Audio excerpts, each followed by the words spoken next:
Hi, and welcome to the dpost.com for our prep basketball sports chat. I'm Joey LoMonaco. I'm joined by Sean Manning, our prep beat writer here at the dpost.com. How you doing, Sean? Good, Joey. And yourself? I'm doing well.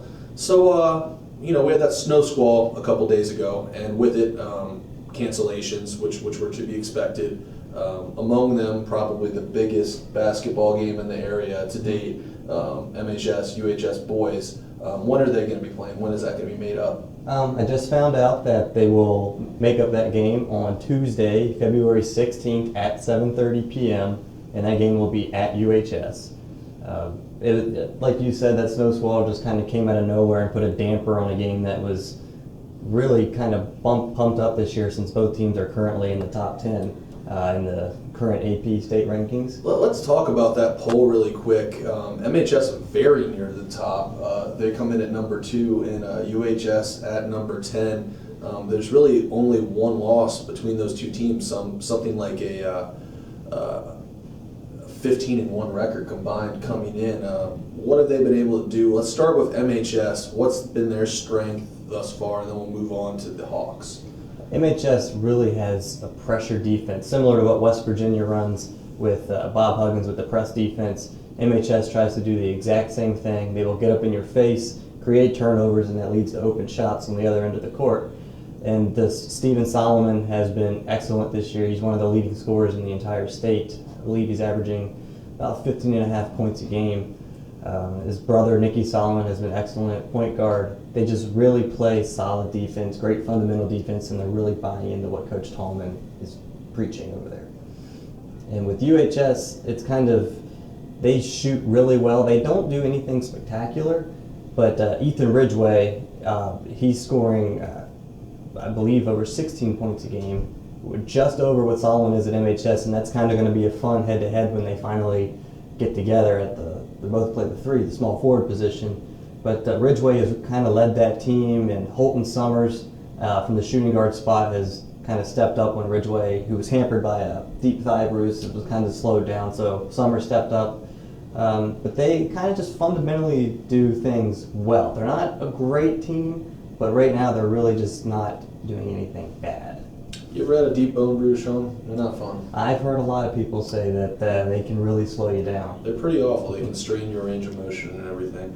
Let's go across to the girls' side. The Mohegans are the team to beat right now. They are the very top team in the state. They are undefeated. But we've gotten a little bit of bad news out of MHS. Cassie Parks, she's missed the team's last 3 games now, including a recent win over Logan, with a knee injury. And it's a knee injury that the severity was unknown until recently. We heard some bad news, right? Her MRI results came back, and I was just told that the knee injury is more severe than they originally thought. They didn't rule her out for the season, but she will not be on the court anytime within the next month or 2, I would say. So in her stead, what are they going to line up wise? Because obviously she could play the point. She could be a shooting guard as well, and she was a key component of that team. How have they adjusted, without her out there in the starting 5? Well, the guards are kind of interchangeable. What they've done is they moved, before Parks even was injured, they moved Paige Poffenberger over to the 1, the point guard. And what they did was they brought Shelby Boyle off the bench, and she is now in the starting lineup. But all those players have kind of similar styles, and that team is just so deep that they were able not that this won't hurt her, but they will be able to probably go on without much of a hitch. It's funny, talking to Jason White. Any of those players can play any of those spots, with the exception of Rachel Escoti is the big. She's obviously going to be down low in the post, playing one of those forward positions. But I mean, like you said, they can really move around at a will. So this might not hurt them, you think, as much as some other teams that lose their point guard? I think this team is by far the best in the state, regardless of who may get injured.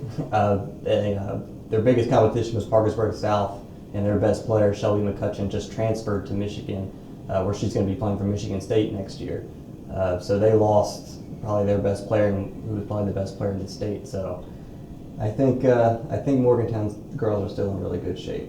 Moving on to Preston now, the Knights have a first-year head coach, Kamala Meikle, and the transition, it's been a little bit rough as you might expect, but what's going on down there at Preston?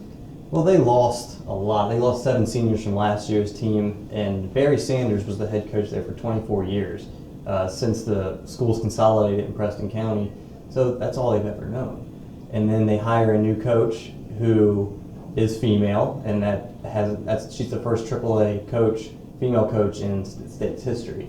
So it's been quite a transition between just new players coming in, a new system, learning under something that we've never seen in the state before at this level. And it has been slow, and it has a lot to do with just the talent differential more so than I believe she doesn't know what she's doing. She's very experienced. She's coached boys before in the early 90s at MHS. She's been a head coach with the UHS girls for 9 seasons, but it's just a whole lot of inexperience, and they're playing really good teams. They played University and Morgantown already this year. They only have 1 win to this point, but I think things will get better towards the next few years. All right, well, thanks, Sean. I hope you've enjoyed your time here at thedpost.com with our high school sports chat. Once again, I'm Joey LoMonaco here with Sean Manning, and be sure to visit thedpost.com for your prep stories and multimedia galleries.